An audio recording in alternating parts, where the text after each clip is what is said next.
प्रत्येक दिवस की भांति आज भी हम लाइव चर्चा का कार्यक्रम शुरू कर रहे हैं और आज इस लाइव चर्चा के कार्यक्रम में जो हमारा विषय है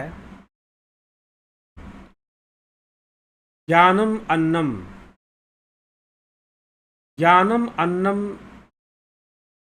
किसके लिए कहा गया है और क्यों कहा गया है?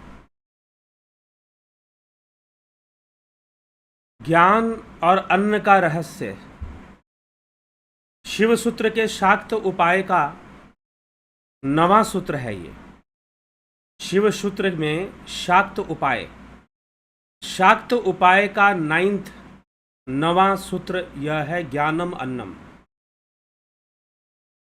तो ज्ञानम अन्नम कहने का यहां तात्पर्य क्या है? कौन सा ज्ञान और किस अन्न की बात कही जा रही है? पहले ये समझना होगा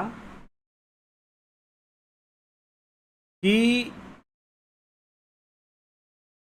जो चर्चा चल रही थी, कल जो हमने चर्चा की थी कि सभी कर्म कैसे जलेंगे, तो ज्ञान यज्ञ से जलेंगे। तो ज्ञान यज्ञ में शरीर की हवि होगी, हवन होगा, शरीरम हविहि। जो 8वां सूत्र था शाक्त उपाय का, वो शरीरम हविहि। उसके पहले था मातृका ज्ञान का सूत्र था, मातृका संबोधः। तो मातृकाओं का संबोध हो जाने से, सम्यक ज्ञान हो जाने से, फिर जो यज्ञ शुरू होता है, फिर जो हवन शुरू होता है, अग्निहोत्र की क्रिया शुरू होती है एक तरह से, तो वह जो हवन शुरू होता है उसमें शरीर ही हवि बनता है, शरीर ही समिधा बनती है। और शरीर कहने का तात्पर्य कोई यह स्थूल देह नहीं, सूक्ष्म शरीर जो कि कर्म संस्कारों से लिपटा हुआ है, सूक्ष्म शरीर जो कर्म संस्कारों से भरा हुआ है। तो वह जो सूक्ष्म शरीर है, वह सूक्ष्म शरीर, उसका हवन होता है, वो चिदाग्नि में भस्म होता है और उसके साथ साथ कर्म भी भस्म होते हैं, कर्मों का भी हवन होता है, कर्म भी दहन होते हैं वहां पर। तो कर्म भी दहन होते हैं और कर्म जलकर भस्म होते हैं। कर्मों के बंधन से जीव को मुक्ति मिलती है, क्योंकि कर्म ही तो बंधन है। सारे बंधन कर्मों से हैं और कर्म ही बंधन बनाने वाला है, जीव को बंधन में रखने वाला है। तो कर्म बंधन होने के कारण, कर्मों में बंधन होने के कारण जीव बंधन में रहता है, बार बार जन्म लेना, बार बार मृत्यु को प्राप्त होना। और कर्मों के कारण ही उसकी आयु, भोग और जाति निश्चित होती है। पतंजलि योग सूत्र के अनुसार कर्मों से ही 3 चीजें निश्चित होती हैं, आयु, भोग और जाति। आयु मतलब कितनी आयु होगी, भोग मतलब कैसे कैसे भोग करेगा, सुख दुख के रूप में अनेकों भोग आएंगे तो भोग करेगा, वो भी कर्मों से निश्चित होगा, आयु भी कर्मों से निश्चित होगी। और जाति, जाति कहने का मतलब किस योनि में जन्म लेगा, योग सूत्र के अनुसार। यहां जाति कहने का मतलब किसी जाति में नहीं, क्योंकि जन्म तो कई योनियों में होता है, तो किस योनि में उसका जन्म होगा, जाति कहने का तात्पर्य यहां है। तो 3 चीजें निश्चित होती हैं कर्मों से, इसलिए कर्मों का बंधन है। और शरीरम हविहि, अर्थात कर्म ही जलते हैं शरीर के रूप में। ज्ञान अग्नि में कौन सा शरीर जलेगा? बाहर की अग्नि में तो इस देह को जला देते हो, अंत्येष्टि क्रिया में, अंतिम संस्कार में, दाह संस्कार में। लेकिन जो सूक्ष्म शरीर है वो तो रहता है, और जब तक सूक्ष्म शरीर है, जब तक जीवत्व है, जब तक सूक्ष्म शरीर है, तब तक कर्म संस्कार सब उसमें लगे हुए हैं। जब तक सूक्ष्म शरीर है, कर्म संस्कार सब उसमें लगे हुए हैं, तब तक पुनरपि जननम, पुनरपि मरणम, पुनरपि जननी जठरे शयनम, यह सब चलता ही रहेगा। जठराग्नि का वास चलता ही रहेगा, बार बार जन्म लेना, बार बार मृत्यु को प्राप्त होना, ये चलता ही रहेगा, ये चक्र बना रहेगा कर्मों के कारण। तो चिताग्नि में, ज्ञान अग्नि में जो भस्म होता है वो कर्म भस्म होते हैं, और कर्म भस्म होने से सूक्ष्म शरीर और कारण शरीर भी भस्म हो जाएंगे, और इनके नष्ट होने पर जीवत्व ब्रह्मत्व को प्राप्त हो जाता है, वह अपने वास्तविक रूप में आ जाता है, ब्रह्म स्वरूप हो जाता है। जीवो ब्रह्मैव नापरः, जीव भी ब्रह्म से अलग नहीं, वह शिव रूप हो जाता है, वह स्वयं ही शिव हो जाता है, शिवो अहम की अवस्था को प्राप्त कर लेता है। तो ये इस प्रकार से एक प्रकार का ज्ञान यज्ञ चलता है। अब इसी ज्ञान यज्ञ में ज्ञानम अन्नम से क्या समझाने का प्रयास किया जा रहा है वो हम समझते हैं। तो शिव सूत्र के शाक्त उपाय के अंतर्गत ज्ञानम अन्नम अर्थात तदा बोधस्यो अर्ध्व प्रकाशः प्रज्वलितो भवति तेन योगिनस्त्रिविधा पूर्वोक्तम ज्ञानम भवति योगाग्नि ननादग्धम। अर्थात तब बोध का ऊर्ध्व प्रकाश प्रज्वलित हो उठता है, बोध मतलब ज्ञान होता है फिर, और योगी के पूर्वोक्त 3 प्रकार के जो ज्ञान रूप बंधन थे, ज्ञान रूप बंधन, 3 प्रकार के ज्ञान रूप बंधन। तो कौन से ज्ञान रूप बंधन थे भाई? ज्ञान तो बंधन है ही, निश्चित रूप से इंद्रियों से प्राप्त जो अनेकों ज्ञान बंधन है वह अग्नि को भक्ष हो जाता है, अर्थात योग अग्नि में भस्म हो जाता है जो ज्ञान है। इंद्रियों से प्राप्त जो ज्ञान है उसको यहां पर बंधन माना गया है। तो ये बंधन किसे कहा गया है ये हमें यहां पर देखना है। तो ज्ञान बंधन है, ये पहले ही इस बात को कह दिया गया कि ज्ञान तो बंधन है। शिव सूत्र का प्रारंभ ही इसी बात से होता है कि आत्मा चैतन्य है और ज्ञान बंधन है। जी हां, अब यहां पर जो ज्ञान प्रकट होता है, जो बोध प्रकट होता है, वह बोध तो निश्चल तत्व का बोध है, आत्म तत्व का बोध है वो, ठीक है। तो इसीलिए उस बंधन में हमारे कर्म बंधन जितने भी बन रहे हैं, जितने भी संस्कार बन रहे हैं, वो किससे बन रहे हैं? इंद्रिय ज्ञान से बन रहे हैं। इंद्रिय ज्ञान जो हमें प्राप्त हो रहा है, उस इंद्रिय ज्ञान से ही कर्म बंधन बनना शुरू हो जाते हैं। इंद्रियों के द्वारा जो भी हमने ज्ञान प्राप्त किया है वो सब बंधन के कारण बनते हैं। तो इंद्रियों के द्वारा जो भी ज्ञान है, जो भी संस्कार है, फला वस्तु ऐसी है, फला वस्तु वैसी है। अग्नि जलाती है, बर्फ जो है हमें ठंडक पहुंचाती है, ये क्या चीज है? ये आपकी सेंसुअल एक्सपीरियंस है। तो थ्रू सेंसेस जितना भी आपने ज्ञान ग्रहण किया है, थ्रू सेंसेस अपने इंद्रियों से जितना भी आपने ज्ञान ग्रहण किया है वो सब भस्म हो जाता है। ज्ञानम अन्नम, ये ज्ञानम अन्नम क्यों लिखा हुआ है? ये ज्ञानम अन्नम क्यों लिखा हुआ है? अर्थात ज्ञान ही अन्न है, यहां पर ज्ञान ही अन्न है।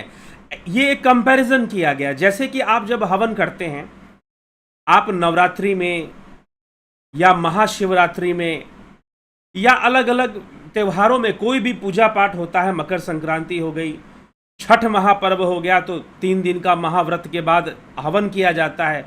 जिसने भी व्रत किया है उसके द्वारा हवन करना अनिवार्य होता है। तो हवन किया जाता है, तो उस हवन में हवन सामग्री क्या होती है? कुछ समिधा की, कुछ लकड़ियां होती है, लेकिन लकड़ी कोई हवन सामग्री नहीं है, ये ध्यान रखिएगा। यदि आप हवन करते हैं, आज मैं इस पर भी थोड़ा बोल देता हूं, यदि आप अग्निहोत्र करते हैं, यदि आप हवन करते हैं, तो एक बात ध्यान रखिएगा कि कुछ लकड़ियों के छोटे छोटे टुकड़ों को जला देने से हवन नहीं होता। ये कोई हवन नहीं है, वो छोटे छोटे टुकड़े कोई हवन की सामग्री भी नहीं है। जो लोग नहीं जानते हैं उनके मन में बहुत सारे संशय हैं इस बात को लेकर। जो लोग जानते हैं, थोड़ा सा पूजा पाठ की क्रियाओं से जुड़े रहते हैं, वो भली भांति समझते हैं। ठीक है। लकड़ियों के छोटे छोटे जो टुकड़े होते हैं, जो हवन सामग्री में आम की लकड़ियों का भी प्रयोग होता है, तो ये जो हवन सामग्री में जो लकड़ियां हैं, ये कोई हवन सामग्री बिल्कुल नहीं है, ये ईंधन है। ये तो ज्वलनशील पदार्थ है, ईंधन के रूप में काम करता है। ये कोई हवन सामग्री थोड़ी ना है। हवन सामग्री होता है आपके घर में प्रयोग होने वाला अन्न, जो आप घर में प्रयोग करते हैं अन्न। जब भी हवन करें, छोटा सा भी अग्निहोत्र अगर सुबह सुबह आप करते हैं, तो उसमें आप ये नहीं कि हमने कुछ छोटे छोटे आजकल धूपदानी और ये हवन कुंड ऐसे कुछ आते हैं मिट्टी के बने हुए, अच्छा है, छोटा अग्निहोत्र के लिए आप प्रयोग कर सकते हैं, लेकिन उसमें आपको आहुति में जो चीजें डालनी होती हैं वो कोई लकड़ियां नहीं होती हैं, वो लकड़ियों के टुकड़े नहीं होते हैं। उनमें सबसे महत्वपूर्ण है काला तिल। काला तिल लीजिए और अपने घर में प्रयोग होने वाला जो अन्न है, क्योंकि आपको अपने अन्न का, जो अन्न ही तो धन है ना, अन्न ही धन है, वो देवताओं को अर्पित करना है। और अग्नि देवों का मुख है, प्रकृति के सूक्ष्म देवता, सूक्ष्म तत्व जो हमें जीवन प्रदान करने वाले हैं, अग्नि के माध्यम से उन तक पहुंचता है। तो हम इसमें देवताओं का दान करते हैं।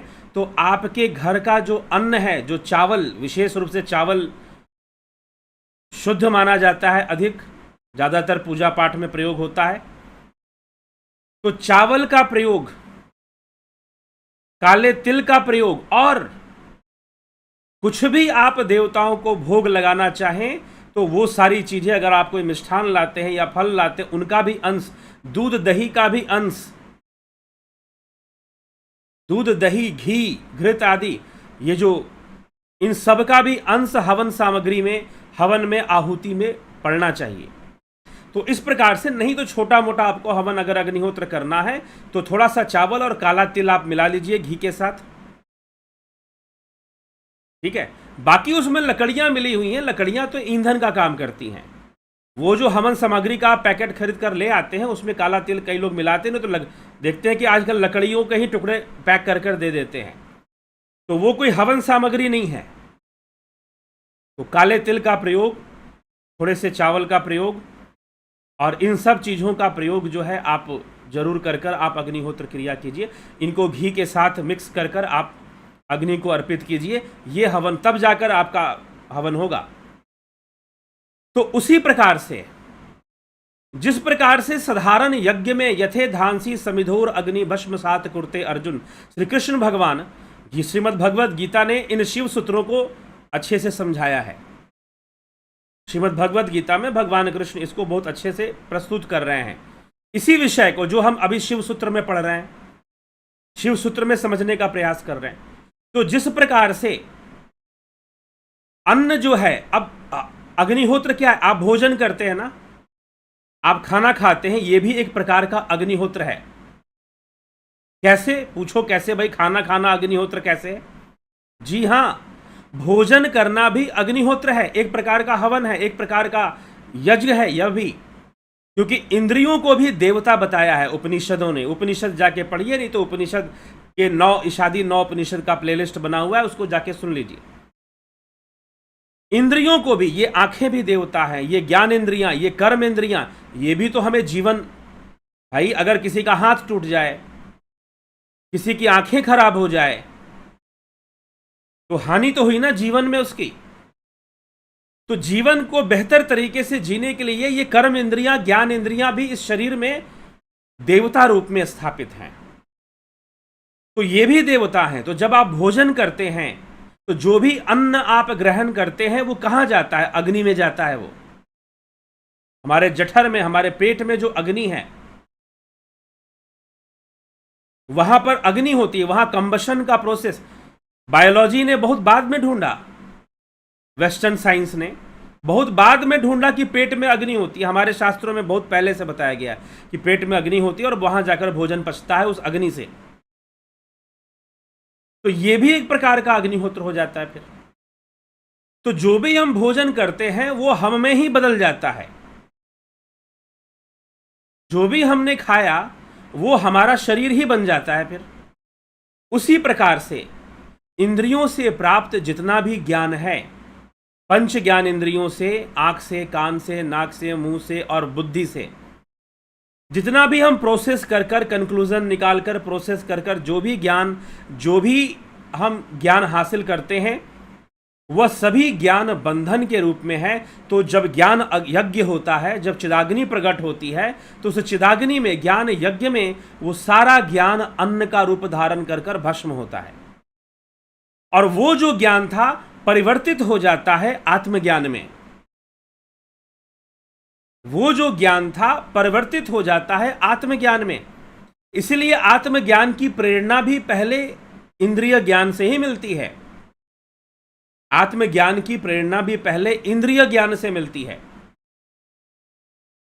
तो वो जो भी हमारा ज्ञान है, जब हम अपने ज्ञानेंद्रियों को अंतर्मुखी कर देते हैं, इंट्रोवर्ट कर देते हैं, जब हम अपने ज्ञानेंद्रियों को अंतर्मुखी कर देते हैं तो वो एकाग्र होकर बिल्कुल वैसे ही जैसे कि सूर्य की बहुत सारी किरणें एक मैग्नीफाइंग ग्लास से जब गुजरती हैं तो किसी एक पॉइंट पर फोकस करती हैं, किसी एक पॉइंट पर फोकस करती हैं और एक पॉइंट पर फोकस करके वो अग्नि का रूप धारण कर लेती हैं। अगर कोई सूखे पत्ते या कागज वहां रख दिया जाए तो वो जलना शुरू हो जाएगा, वहां अग्नि प्रज्वलित हो जाएगी। ठीक है, तो वो अग्नि का रूप धारण कर लेती हैं। तो इसी प्रकार से ये जो ज्ञान है जो हमने इंद्रियों से ग्रहण किया है वह ज्ञान तो बंधन रूप था, लेकिन जब ज्ञान यज्ञ होगा, जब साधना होगी, जब ध्यान योग होगा, तो ये सारा ज्ञान जो है चिदाग्नि में भस्म होगा और भस्म होकर वो आत्मबोध स्वरूप हो जाएगा, आत्मबोध स्वरूप हो जाएगा। इसीलिए कहा जा रहा है ज्ञानम अन्नम, अर्थात जो इंद्रियों से प्राप्त जो हमारा ज्ञान है वो यहां पर सामग्री बन जाएगा, हवन सामग्री बन जाएगा।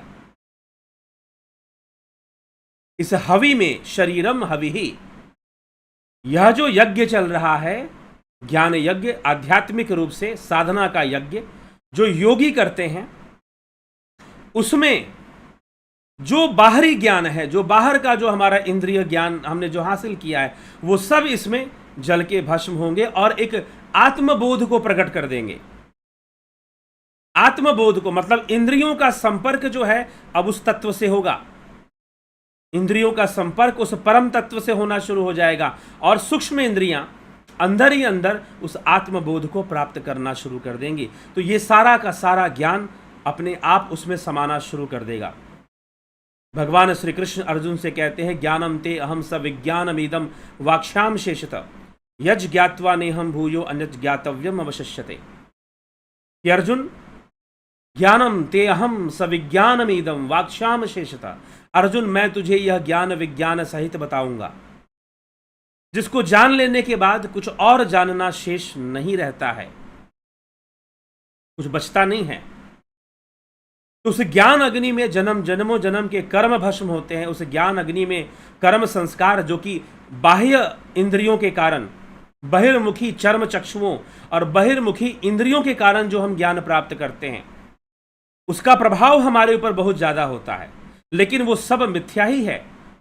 स्वप्न में आने वाले दृश्य और इस संसार में आने वाले दृश्य में कोई भेद नहीं है।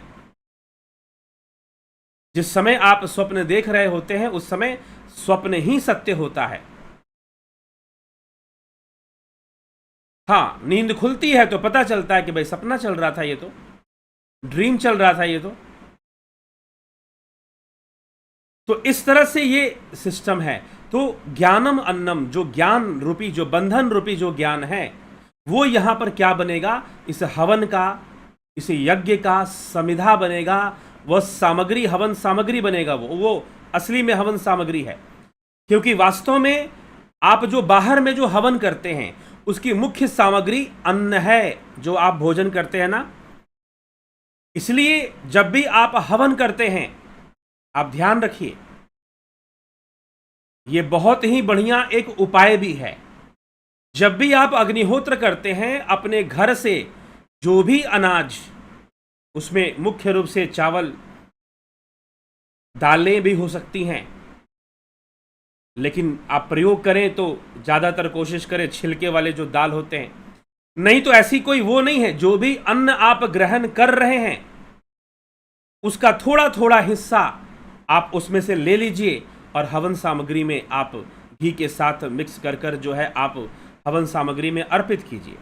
या आपने कोई मिष्ठान बनाया है, कोई भोजन बनाया है जिसमें मीठी, अगर खीर बनाया है कुछ या मिठाई बनाई है, तो उसका भी अंश आप हवन सामग्री में डालिए, अर्पित कीजिए।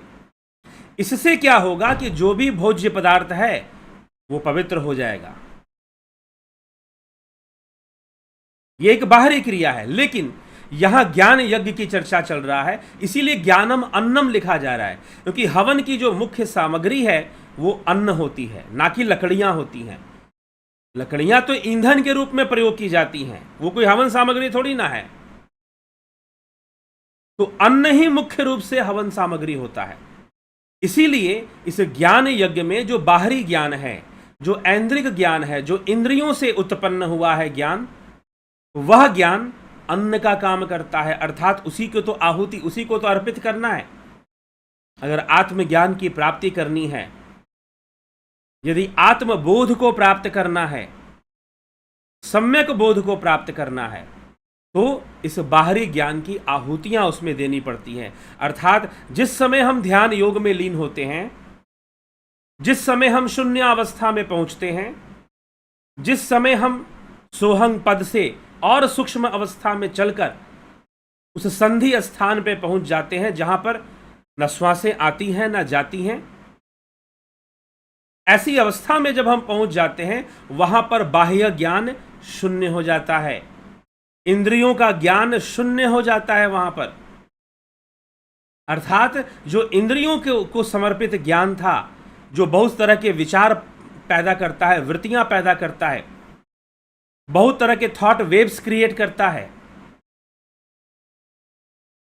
तो इस तरह का जो ज्ञान था, वो ज्ञान क्या होता है?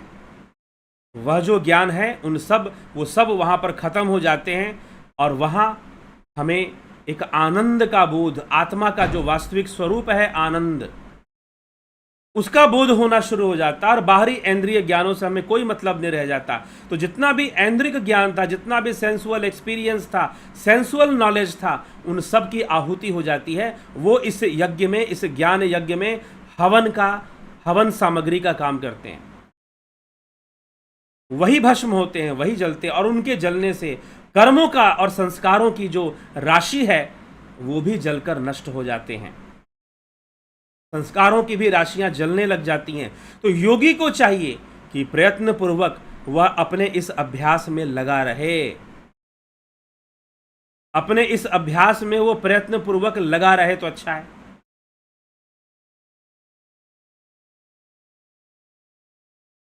ठीक है जिज्ञासु, तो ज्ञानम अन्नम का अर्थ आप समझ पाए होंगे। यहां पर ज्ञान को अन्न मानकर चला जा रहा है। जिस प्रकार से हम भोजन करते हैं तो वह भी, उसमें भी अन्न का ही अग्निहोत्र, और बाहर भी जब हम देवताओं को दान करते हैं यज्ञ हवन के माध्यम से, नवरात्रि में, महाशिवरात्रि में, या रामनवमी, जन्माष्टमी, कई हमारे पर्व त्योहार हैं,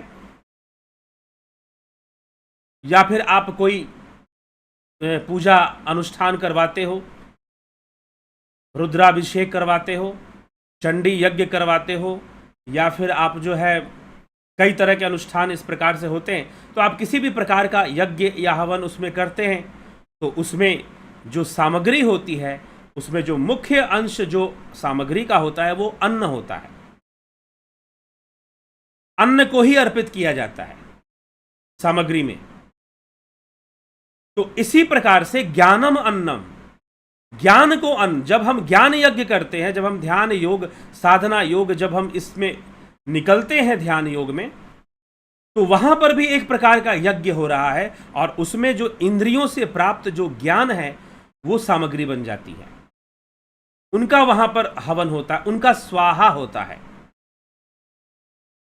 उनका स्वाहा होता है वहां पर।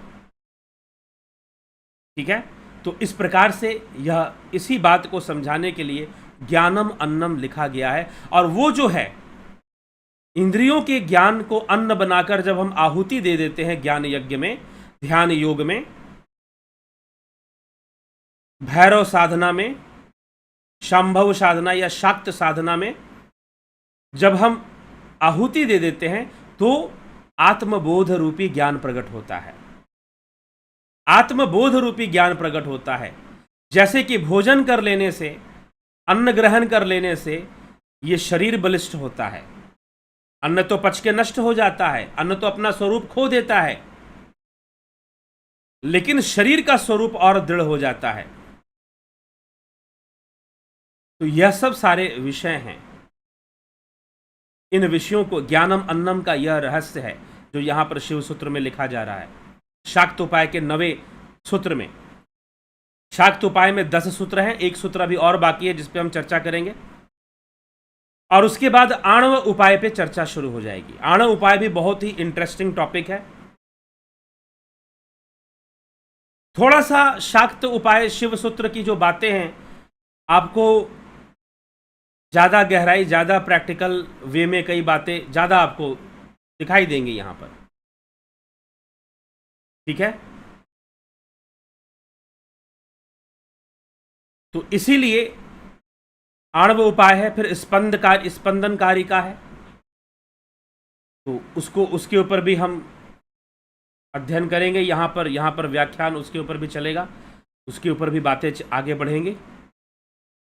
तो इसी के साथ चलिए, अभी मुझे आप समझ चुके हैं ज्ञानम अन्नम का अर्थ क्या है। ज्ञानम अन्नम का क्या अर्थ है निश्चय ही आप समझ चुके हैं। तो चलिए अब जो है हम आगे बढ़ते हैं, आपके कमेंट्स भी हम देख लेते हैं। जयंती भाई पटेल जी, नवजोत नाथ, जगत नारायण, नवजोत नाथ जी, अहम ब्रह्मास्मि, ब्रह्मपाल कुमार जी अभिनंदन है, कमलेश खैरनर जी, गणेश पवार जी, एके त्यागी, उषा श्रीवास्तवा, रविंद्र मकवाना, विनोद कुमार सूद, रमेश पेशवानी, अर्जन भाई चौहान, रतन सिंह सर जी, गोविंद प्रसाद नीमा, योगेंद्र पंडित, प्रेम सागर यादव, वीरेंद्र मिश्रा जी, सबका बहुत बहुत अभिनंदन है।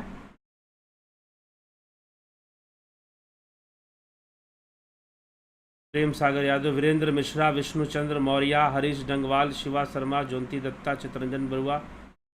प्लीज डिस्कस अबाउट नाम धर्म इन भक्ति, इम्पोर्टेंस ऑफ श्रवण कीर्तन। इम्पोर्टेंस ऑफ श्रवण कीर्तन ये क्या है, इसके बारे में मैं आपको थोड़ा सा डिस्कस कर देता हूं। श्रवण कीर्तन क्या है? ये जब हमारे देश में एक समय आया, इसका इंपॉर्टेंस कब बढ़ गया मैं बता रहा हूं। ये चीज पहले से थी, ऐसी बात नहीं कि पहले से नहीं थी, लेकिन उतनी नहीं थी। ये कब बढ़ गया? जब देश में बाहरी आक्रमण बहुत ज्यादा हुए और जो सामाजिक व्यवस्था थी वो अस्त व्यस्त होने लगी, क्योंकि आक्रमण के कारण लोगों ने इधर उधर भटकना शुरू कर दिया, अपने गांव लोगों ने छोड़ दिए, गांव छोड़कर एक क्षेत्र से दूसरे क्षेत्र में माइग्रेट करने लगे। इस तरह की परिस्थितियां और एक पतन की ओर सामाजिक व्यवस्था, विकास का दर जो था, रेट ऑफ डेवलपमेंट था, वो सब डाउनफॉल हो गया। और ये कब हुआ? जब गुप्त वंश के बाद, अगर हम हिस्टोरिकली बात करें तो गुप्त वंश जो था उसके बाद जो है, जो अरेबिक अटैक्स, अरेबिक जो रूलर्स थे उनका जो अटैक हुआ, उसके बाद ये चीज बहुत बढ़ना शुरू हो गया। नहीं तो उसके पहले आप चले जाइए, एक बहुत अच्छी बुक है the history of technology, science, history of science and technology in India, history of science and technology in India. अगर आप जाएंगे, अगर आप गुप्तन एरा के बारे में पढ़ेंगे, आप मौर्यन एरा के बारे में पढ़ेंगे, तो आपको बताया जाएगा बहुत तेजी से हमारे यहाँ पर साइंटिफिक डेवलपमेंट हो रहे थे, और उसी एज में आर्यभट्ट हुए, बहुत बड़े बड़े खगोल शास्त्री हुए, सर्जन्स हुए, आयुर्वेद के सर्जन, महर्षि सुश्रुत हुए, भास्कराचार्य हुए, भास्कराचार्य मैथमेटिशियन थे, बाणभट्ट हुए, फिर आपके आर्यभट्ट हुए मैथमेटिशियन, मिहिर हुए खगोल शास्त्री। तो बहुत सारे साइंटिफिक डेवलपमेंट चल रहे थे। लेकिन उसके बाद जब पॉलिटिकल अनस्टेबिलिटी आ गई अरबिक अटैक के बाद, तो बहुत सारे साइंटिफिक डेवलपमेंट और फिलॉसफिक जो डेवलपमेंट था, साथ में साथ फिलॉसफिक डेवलपमेंट भी चल रहे थे। उसी काल में, गुप्तन काल में ही आपको शुंग वंश में जब था, तो उस समय पतंजलि थे, और महर्षि पतंजलि ने योग सूत्र पर रचनाएं की। योग सूत्र को कलेक्ट कर कर योग सूत्र को, वास्तव में योग क्या है उसे समझाया। उस काल में ऐसे डेवलपमेंट हुए। फिर हर्षवर्धन काल आते आते आदि गुरु शंकराचार्य के बारे में बताया जाता है, तो आदि गुरु शंकराचार्य ने अद्वैत का सिद्धांत दिया। तो ऐसे बहुत सारे डीप टॉपिक थी जो बहुत ज़्यादा लॉजिकल डिस्कशन के थ्रू आगे बढ़ती थी, और एक रिसर्च चलता था, फिलॉसफिक रिसर्च चलता था, दार्शनिक खोज चलती थी, फिलॉसफी पे भी एक रिसर्च होता था। तो ये चीज वहां पर चला करती थी। अब जो है धीरे धीरे जब पॉलिटिकल अनस्टेबिलिटी आ गई और अटैक्स काफी बढ़ गए, बाहर से आक्रमण काफी बढ़ गए, अस्त व्यस्त हो गया, और शास्त्र कई जला दिए गए, नालंदा विश्वविद्यालय जला दिया गया, बहुत कुछ बचाया जा सका, बहुत कुछ जल के राख हो गया। उसके बाद भी और भी मात्र नालंदा विश्वविद्यालय का विध्वंस हुआ था ऐसा नहीं था, तक्षशिला का भी उससे पहले हो गया था, विक्रमशिला का भी हुआ। ये कुछ बहुत बड़ी बड़ी यूनिवर्सिटीज थी देश के अंदर, विक्रमशिला, तक्षशिला, नालंदा, तो इन सब का भी डिस्ट्रक्शन हुआ था साथ में। तो और कोई मीडियम्स नहीं थे, बहुत अस्त जो व्यवस्था थी बहुत डिस्टर्ब हो चुकी थी। और उस समय पर जो है भक्ति क्रांति इनिशिएट होती है। भक्ति क्रांति, मध्यकालीन भक्ति क्रांति इसको हिस्ट्री में बोलते हैं, इतिहास में। उस समय पर यह इनिशिएट होती है, तो लोग आध्यात्म से जुड़े रहें, उसमें भक्ति का महत्व, भक्ति बहुत सरल हो गई कि आप श्रवण कीजिए, आप कीर्तन कीजिए, आपका मन जो है उसमें एकाग्र होगा। टोटल जो आपका टारगेट था, आपका जो लक्ष्य था, एक एकाग्रता को प्राप्त करना।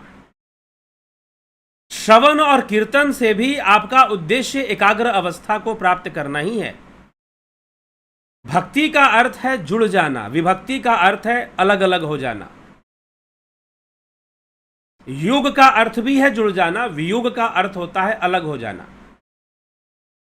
तो श्रवण और कीर्तन इज द, अगर हम पतंजलि योग सूत्र के अनुसार अगर हम समझना चाहें कि श्रवण कीर्तन क्या है, it is the starting step of yoga, it is the beginning of yoga. You have beginning, मतलब कि यम नियम के अंदर जो आता है, श्रवण कीर्तन यम नियम में आ जाएगा, ठीक है। लेकिन अभी लंबा रास्ता है। बाद में धीरे धीरे क्या हुआ कि प्रॉब्लम क्या हुआ श्रवण कीर्तन में, कि यह एक प्रदर्शन ज्यादा रह गया, प्रदर्शन ज्यादा हो गया ये। और प्रदर्शन जहां पर भी वैष्णव धर्म का प्रचार हुआ, वहां पर श्रवण कीर्तन का प्रचार बहुत हुआ। जैसे कि चैतन्य महाप्रभु के द्वारा श्रवण कीर्तन के बारे में उनका वो जो पंथ चला, गौड़ीय मठ का पंथ, जो कि माधवाचार्य जी के माध्यम से चला, और बाद में श्रवण कीर्तन का एक साधारण मनुष्य के लिए, क्योंकि शास्त्र उपलब्ध नहीं थे, इजीली उपलब्ध नहीं थे शास्त्र। आज ठीक है, जहां से भी बचा और हमने उसे बचाया, और आज जो है भारत एक अपनी दिशा में एक आगे बढ़ रहा है, आध्यात्मिक रूप से भी और राजनीतिक रूप से भी, पॉलिटिकली भी बढ़ रहा है, इकोनॉमिकली भी बढ़ रहा है। तो जो बढ़ रहा है उससे ज्ञान का प्रचार भी बढ़ रहा है, ये भी एक देखने में आ रहा है, अध्यात्म का प्रचार भी बढ़ रहा है। तो शास्त्र उपलब्ध नहीं थे कि कोई योग समझ सके, और वैसे योगी रेयर थे जो आपको योग समझा सके। शिव सूत्र समझा सके। ये गुप्त शास्त्र है। शिव सूत्र वास्तव में एक सीक्रेट स्क्रिप्चर के रूप में माना जाता है। अब ठीक है, अब हमारे पास सुविधाएं हैं, ऑनलाइन बुक्स मिल रही हैं, ई बुक्स भी अवेलेबल हो रही हैं, तो हम बहुत सारा लाभ उठा रहे हैं। तो श्रवण कीर्तन is also a yoga, A beginning of yoga. ये योग यहां शुरू हो रहा है, ये माना जाएगा, ये एंड नहीं है। लेकिन बाद में चलकर जो श्रवण कीर्तन करने वाले जो समुदाय के लोग थे, उन्होंने कहा दिस इज द एंड। आप नाम कीर्तन कर लो, श्रवण कीर्तन कर लो, बस हो गया, that's all. You do not need to know something more. तो चैतन्य महाप्रभु हो गए, और भी कई ऐसे दक्षिण भारत में ऐसे कई संत हुए जिन्होंने श्रवण कीर्तन का भी को बहुत ज़्यादा इंपॉर्टेंस दिया। शंकर देव हो गए, आसाम के अंदर, कूच बिहार, आसाम, उधर में शंकर देव की जो प्रथा है, श्रीमंत शंकर देव की जो प्रथा है, उसमें श्रवण कीर्तन का बहुत ज़्यादा महत्व है। कृष्ण की उपासना बहुत है, भागवत की उपासना है, श्रीमद् भागवत की उपासना। तो इट इज़ ए बिगिनिंग। लेकिन आप जब सेक्ट में जाएंगे, जब आप उस संप्रदाय में घुसेंगे, तो आपको पता चलेगा कि शो ऑफ बहुत ज़्यादा है, दिखावा बहुत ज़्यादा है, फॉर्मेलिटीज़ बहुत ज़्यादा है। श्रवण कीर्तन के नाम पर फॉर्मेलिटीज़ बहुत ज़्यादा है। आदमी उसी मोह माया में फंसा हुआ है, मठ बनाकर, बड़े बड़े समुदाय बनाकर उसी मोह माया में फंसा हुआ है। जो लोग आसाम से हैं वो लोग जानते होंगे, चितरंजन जी, जोंती दत्ता। तो ये श्रवण कीर्तन में ये चीज है, अपने मन को उतना एकाग्र कर ले, हम श्रवण कीर्तन से भी एकाग्र कर लें तो अच्छी बात है, नहीं तो फॉर्मेलिटीज ज्यादा रह जाती हैं। एक फॉर्मल वे में चीजें, बस एक सेक्ट को चलाना है, एक सिस्टम को हमें चलाना है, तो एक फॉर्मल वे में आदमी रहता है, मानसिक स्थिति वहीं की वहीं बनी रहती है, जो मेंटल स्टेटस है वो वैसा का वैसा ही रहता है। तो फिर क्या लाभ? इसका मतलब ये है कि अब इतने सालों से श्रवण कीर्तन भजन गाते हुए लोगों का टाइम हो गया बहुत, लेकिन शांति नहीं मिली, वो अवस्था नहीं मिली, अभी भी नहीं मिली। अगर नहीं मिली तो फिर हमें और कुछ जानने की आवश्यकता है, और कुछ समझने की आवश्यकता है, और कुछ सीखने की आवश्यकता है। ठीक है? और वो वही चीज है जो योग हमें दिला रहा है। योग के जो टेक्निक्स हैं हमें गहराई में उतरना सिखा रहे हैं, हमें आत्मस्थित होना सिखा रहे हैं, स्थित प्रज्ञ होना सिखा रहे हैं। तो उसको हमें फॉलो करना फिर जरूरी हो जाता है, क्योंकि श्रवण कीर्तन तो लोग कर ही रहे हैं। प्रत्येक व्यक्ति सनातन धर्म में, जितने भी पूरे भारतवर्ष में wherever you live in Gujarat, either you live in Gujarat और you live in Assam, Kashmir में रहते हो या कन्याकुमारी में रहते हो, हर जगह श्रवण कीर्तन बचपन से होता है।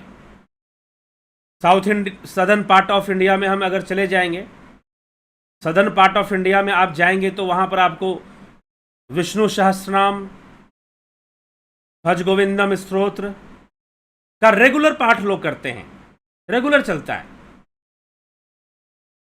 ठीक है, थोड़ा सा आप इधर आ जाइए यूपी बिहार साइड, तो आपको रामचरितमानस की चौपाइयाँ, सुंदरकांड, यूपी, बिहार, राजस्थान, मध्य प्रदेश, गुजरात,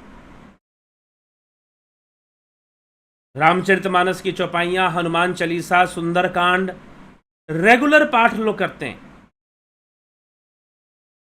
किसी समुदाय से जुड़े हैं, नारायण स्वामी से जुड़े हैं, तो वहाँ का पाठ भी चलता है। पंजाब चले जाएंगे, गुरबानी का पाठ, और कश्मीर चले जाएंगे तो शिव से संबंधित शिव नाम का कीर्तन वगैरह वहाँ पर चलता था। इस समय माहौल बदला है, बात अलग है। नेपाल चले जाएंगे तो वहाँ पर भी श्रवण कीर्तन।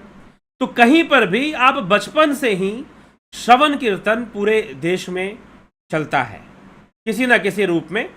आप आसाम चले जाएंगे तो वहाँ पर नाम कीर्तन चलेगा। फिर श्रीमंत शंकर देव की जो रचनाएं हैं, नाम कीर्तन के, वो आपको नाम घर के अंदर चलेगा। तो इस प्रकार से ये जो सिस्टम है ऑल ओवर इंडिया, ये तो है ही, तो इस्टेब्लिश्ड सिस्टम है एक। लेकिन जो मानव चेतना है उसको और कुछ चाहिए। वो एक समय था भक्ति क्रांति का, जिससे कि लोगों के धर्म की रक्षा हो सके। तो ऐसे योगियों ने, ऐसे भक्तों ने आकर इस श्रवण कीर्तन को महत्व देते हुए वो आगे बढ़े, क्योंकि लोगों के लिए सरल था। योग कर पाना, पतंजलि योग सूत्र का पूरा ट्रेनिंग ले पाना या समझ पाना शायद उतना सरल नहीं था। और श्रवण कीर्तन बहुत इजी था, बहुत सरल था, तो लोग बहुत आसानी से इसके साथ मिक्स हो जाते थे। एक सोसाइटी बहुत आसानी से बन जाती थी और लोग उसकी प्रैक्टिस शुरू कर देते थे, श्रवण कीर्तन में अपना लग जाते थे। तो ये चीज होती थी। लेकिन योग जो है, योगा टेक्निक जो है, साइंस ऑफ कॉन्शियसनेस, चेतना का विज्ञान, चेतना का ज्ञान है ये, नॉलेज ऑफ कॉन्शियसनेस है ये। क्योंकि श्रवण कीर्तन लोगों ने उसको औपचारिकता बना दिया, फॉर्मेलिटी के अलावा और कुछ नहीं रखा। इन प्रेजेंट टाइम एक औपचारिकता है, कहीं पर नाम कीर्तन होता है तो एक औपचारिकता होता है, एक फॉर्मेलिटीज होती हैं। कहीं हनुमान चालीसा लोग पढ़ रहे हैं, कहीं विष्णु सहस्त्र नाम पढ़ रहे हैं, तो एक फॉर्मेलिटीज के रूप में पढ़ रहे हैं। एक्चुअल जो स्पिरिचुअल डेवलपमेंट होता है, जो डेवलपमेंट ऑफ कॉन्शियसनेस है, वो नहीं हो पाता। जो डेवलपमेंट ऑफ कॉन्शियसनेस है वो नहीं हो रहा है, फॉर्मेलिटीज ज्यादा हो रही हैं, और फॉर्मेलिटीज के आड़ में कुछ गलत काम भी होते हैं। यह भी फिर सामने आ जाता है। तो जो रियल चीज है, जो रियल फैक्ट है, वो हमें नहीं मिल पाता है। हम चेतना के विज्ञान को नहीं समझ पाते। रियल स्टेट ऑफ मुक्ति, मुक्ति का जो वास्तविक अवस्था है, वो हम नहीं समझ पाते हैं। श्रवण कीर्तन एक औपचारिकता मात्र लोगों ने रख दिया है। हाँ, बिगिनिंग लेवल पर फोकस को बढ़ाने के लिए श्रवण कीर्तन, मंत्र जाप, ये सारी चीजें होती हैं। चलो मंत्र जाप नहीं करेगा तो म्यूजिक हमारे ब्रेन की गहराई में उतरती है, डीप में उतरती है। म्यूजिक एक ऐसा टेक्निक है जो कि सामवेद से संगीत निकला है, तो मस्तिष्क की गहराई में उतर सकती है। इसलिए थ्रू म्यूजिक के साथ जब हम श्रवण कीर्तन करते हैं तो उसके साथ हम लंबे टाइम तक अपने फोकस पॉइंट को वहां रख सकते हैं। एक रिदम में वहां हम चलते हैं, तो रिदम में हम एक लंबे टाइम तक अपना, हमारा फोकस वहां पे बना रह सकता है। बस उतनी सी बात है। तो वो ही श्रवण कीर्तन है। लेकिन वो फोकस और आगे बढ़े, वो एक फॉर्मेलिटीज ना हो। क्योंकि आप क्यों श्रवण कीर्तन को क्यों प्रमोट किया गया, हम उसको नहीं समझ पा रहे, नहीं जानते, तो हम उसका लाभ भी नहीं उठाते। We are only making the formalities. Formal कर दिया हमने बहुत ज्यादा चीजों को, ठीक है। इसीलिए योग की आवश्यकता है। इसलिए कृष्ण तस्माद योगी भवार्जुन, अर्जुन तो योगी बन जा, अर्जुन को योगी बनने की बात कह रहे हैं। तो इस तरह से हमको समझना चाहिए। इसीलिए गीता के ऊपर जितनी ज्यादा चर्चा हो उतना बढ़िया है, क्योंकि श्रीमद् भगवद गीता को लेकर श्रीमद् भगवद गीता का बहुत प्रचार है, सब लोग घर में रखते हैं, लेकिन कंफ्यूजन भी सबसे ज्यादा उसी को लेकर उनको होता है। सो बहुत जल्द गीता के ऊपर भी हम कोशिश करेंगे कि जल्दी से गीता के ऊपर हम दोबारा सारा कंप्लीट गीता दोबारा से डिस्कशन में लिया जाए, ठीक है। नहीं तो श्रीमद् भगवद गीता के ऊपर भी कोई कोर्स डिजाइन होगा, कोर्स नहीं, लाइव में ही चलाने की कोशिश करेंगे। समझने की आवश्यकता है। अवनी प्रधान जी, ओम तत्सत। राम लखन राजपूत, राम सिंह कश्यप, दयानंद जी, पंकज सोनी, चंद्रेश्वर पांडे, राजू पाल, रूपलाल विश्वकर्मा, मिथिलेश सिंह, नरसाराम जी, बीकू कुचाड़िया जी, श्वेता राय सिन्हा, ओम नमः शिवाय, पवन कुमार, अमन कक्कर, नीति सिन्हा, जलाराम रायका, मदन नाथ, काशीनाथ जी, सनातन धर्म की जय हो, स्मिता सावंत, शिवम भट्ट,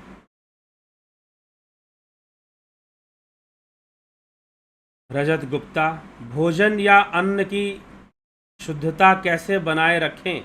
ये तो खुद के ऊपर है, बनाइए शुद्धता। ठीक, हाँ, अग्निहोत्र के माध्यम से भी उसमें पवित्रता आती है। तो जो भी आपने अपने भंडार में, स्टोर में जो भी अन्न रखा हुआ है, उसका थोड़ा सा अंश आप हवन में भी प्रयोग करें। उसको शुद्ध कर कर, साफ कर कर आप उसको हवन में भी प्रयोग करिए, पूजा में भी। ठीक। बरखान पाहवा, राम राम गुरु जी, सविकल्प और निर्विकल्प समाधि में क्या डिफरेंस है? सविकल्प मतलब विकल्प के साथ, निर्विकल्प बिना विकल्प के। जहां कोई विकल्प, विकल्प क्या है? इंद्रियां विकल्प है, इंद्रिय ज्ञान विकल्प है, कर्म संस्कार विकल्प है, वृत्तियां विकल्प हैं। अनेकों जो वृत्तियां, पंच वृत्तियां कहलाते हैं, 5 प्रकार की वृत्तियां होती हैं: प्रत्यक्ष, विपर्य, विकल्प, निद्रा, स्मृति। ये पंच वृत्तियां होती हैं। तो ये जो पंच वृत्तियां हैं, ये विकल्प रूप में होती हैं। तो ये सारी वृत्तियां जब इनका निरोध हो जाता है तो निर्विकल्प की ओर हम पहुंचते हैं। ठीक, तो सविकल्प विकल्प के साथ, निर्विकल्प बिना विकल्प के। रविशंकर चौहान, उदय शंकर, भगवान श्री कृष्ण कहते हैं यज्ञ के बने हुए अन्न को खाने से मनुष्य सारे पापों से मुक्त हो जाता है। यज्ञ के भाग को ग्रहण करने के लिए बात कहा गया है। जिस अन्न से, सुनिए ध्यान से, जो अन्न आपने रखा है, उस अन्न का कुछ हिस्सा जब यज्ञ में डाल दिया जाता है तो वो अन्न पवित्र हो जाता है, ऐसी मान्यता है। अन्न, जिस, मान लीजिए कि आपने किसी झोले में, किसी बर्तन में, किसी भंडार में आपने अन्न रखा हुआ है, उस अन्न का हिस्सा, विशेष रूप से जो पहले खेती बाड़ी होती थी, खेती बाड़ी होने के, मान लीजिए धान की खेती हुई या गेहूं की खेती हुई, तो धान की कटाई हो गई, धान की कटाई हो गई, उसमें से चावल निकाले गए, अन्न निकला, चावल निकले। अब जो चावल निकले, जितना अन्न उसमें से निकला है, जो इस वर्ष की खेती हुई है, उसका कुछ हिस्सा जो है जब अग्नि में डाला जाता है, हवन में डाला जाता है, तो वो सारा का सारा अन्न पवित्र माना जाता है, उसे प्रसाद माना जाता है जो बचा हुआ है।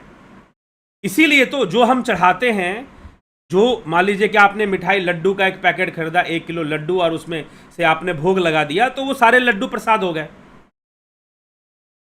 लेकिन वास्तव में जो असली भोग है वो कैसे लगता है, ये भी समझ लीजिए। बिना हवन के भोग नहीं होता, बिना हवन के भोग नहीं लगता। आपका जो अन्न है वो अग्नि में जाना चाहिए। आपका जो प्रसाद है, अगर आपने बेसन के लड्डू खरीदे हैं प्रसाद के लिए, या कोई भी मिठाई आपने खरीदी है, उसका कुछ अंश अग्निहोत्र को अर्पित होना चाहिए, तब जाके वो प्रसाद होता है। आजकल ऐसी भी संस्थाएं हैं जो कहती हैं कि भाई हवन करने की जरूरत नहीं है, यज्ञ करने की जरूरत नहीं है। जी नहीं, भारतीय वैदिक पद्धति में कोई भी अनुष्ठान, कोई भी पूजा पाठ अग्निहोत्र के बिना, हवन के बिना नहीं होता, उसकी पूर्णाहुति नहीं होती। कोई भी पूजा पाठ अंत में अग्निहोत्र की क्रिया होनी चाहिए। ठीक है, ये चीज है। तो इसीलिए जब हम अन्न का, अपने अन्न का कोई भी भाग या भोजन का कुछ भाग यदि हम उस पवित्र अग्नि को अर्पित कर देते हैं, पवित्र अग्नि को यदि हम अर्पित कर देते हैं, जैसे कि हवन सामग्री में जैसे लोग प्रसाद वरसाद बनाते हैं, तो पूड़ियां बनाते हैं, तो वो भी चढ़ता है हवन में, वो भी असली वास्तविक भोग वही है।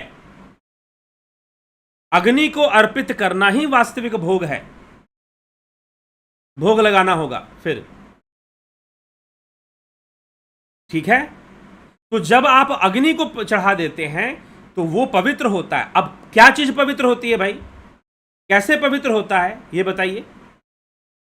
पवित्र होता है, उसका ऑरा पवित्र होता है। ऑरा कहने का मतलब उसका आवा मंडल, प्रत्येक वस्तु का आवा मंडल है, वो पवित्र होता है अग्नि से। इसलिए जब हम आरती करते हैं तो हमारा ऑरा भी पवित्र होता है।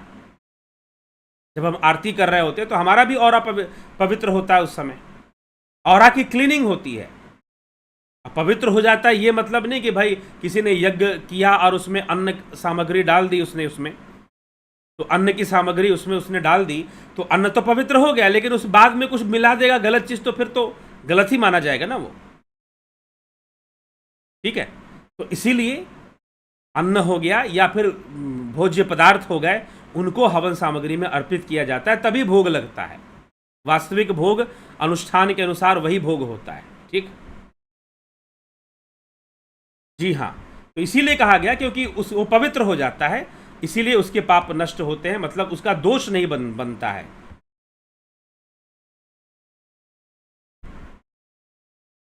नरेंद्र कुमार, जय श्री राधे कृष्णा। भगवान विष्णु ने राजा बलि से 3 पग भूमि कैसे मांगी और कैसे 3 पगों में धरती नापी, ये कथा का विषय है। जब आप कह रहे हैं कि भगवान है, तो भगवान तो भाई भगों से संपन्न है, शक्ति संपन्न है, सिद्धि संपन्न है, ऐश्वर्य संपन्न है। वो ऐश्वर्य संपन्न मतलब सारी सिद्धियां उनके पास है। तो 3 पग भूमि में पूरा ब्रह्मांड नाप देना उनके लिए क्या बड़ी बात है। ठीक है, ओमराज हेमब्रह्म, रजनीश कुमार जी, रचना जी, SK मिन्हास जी, सादर प्रणाम। आदित्य खास रेसिपी, जय माता जी, जय गुरुवर, धन्यवाद। हरीश डंगवाल, कृपया विज्ञान भैरव तंत्र पर भी सीरीज बनाने की कृपा कीजिए। करेंगे, थोड़ा सा वो ज़्यादा गंभीर विषय है, तो विचार कर लाइव सेशन में, नहीं तो ऐसे किसी भी माध्यम से उसको किया जाएगा विज्ञान भैरव तंत्र के ऊपर सीरीज लाने का। ठीक है, वो है, मार्ग में है, वो चीज़ वहाँ तक पहुँचेंगे। लेकिन विज्ञान भैरव का जो आधार है वो शिव सूत्र है, ये जान लीजिए। विज्ञान भैरव का आधार भी शिव सूत्र है, रुद्रयामल तंत्र के अंतर्गत आता है। रुद्रयामल तंत्र ही विज्ञान भैरव तंत्र है। तो शाक्त उपाय हम यहाँ पर पढ़ रहे हैं, उसके साथ संबंध है विज्ञान भैरव का, तो हम उसको जानेंगे, समझेंगे, और उसका भी समय आएगा। अजीत, अपराजित, अवधेश कुमार, सभी का बहुत बहुत अभिनंदन। इसी के साथ चलते हैं, विराम देते हैं आज के कार्यक्रम को। कल फिर मिलते हैं लाइव चर्चा में 9 बजे। ध्यान योग का कोर्स 14 जून से शुरू हो रहा है। आप ज्वाइन करना चाहते हैं, जरूर ज्वाइन कीजिए। ध्यान योग का कोर्स भी विज्ञान भैरव तंत्र पर ही आधारित है। ठीक है, उसकी मुख्य साधना पद्धति जो है उस पर आधारित है, लेकिन विज्ञान भैरव की जो कंप्लीट विचारधारा है,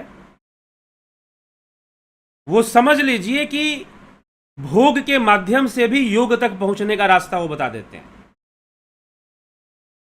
ठीक, मतलब संसार में हम जितना भी भोग करते हैं, खाना खाना हो गया, और जितना भी हम संसार में, उन सबको आप योग का रूप दे दीजिए, योग में परिवर्तित कर दीजिए हर चीज को। अगर वो योग में परिवर्तित हो जाएगा तो बात आपको समझ में आएगी।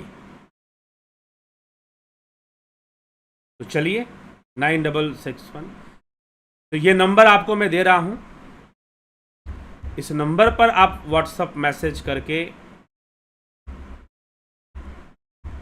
जो है ध्यान योग कोर्स की जानकारी ले लेंगे। ये ध्यान योग का कोर्स भी विज्ञान भैरव तंत्र पर ही आधारित है, ऐसा समझ के चलें। तो चलिए ठीक है, इसी के साथ मैं विराम देता हूं आज के इस कार्यक्रम को। कल फिर मिलते हैं हम लाइव चर्चा में।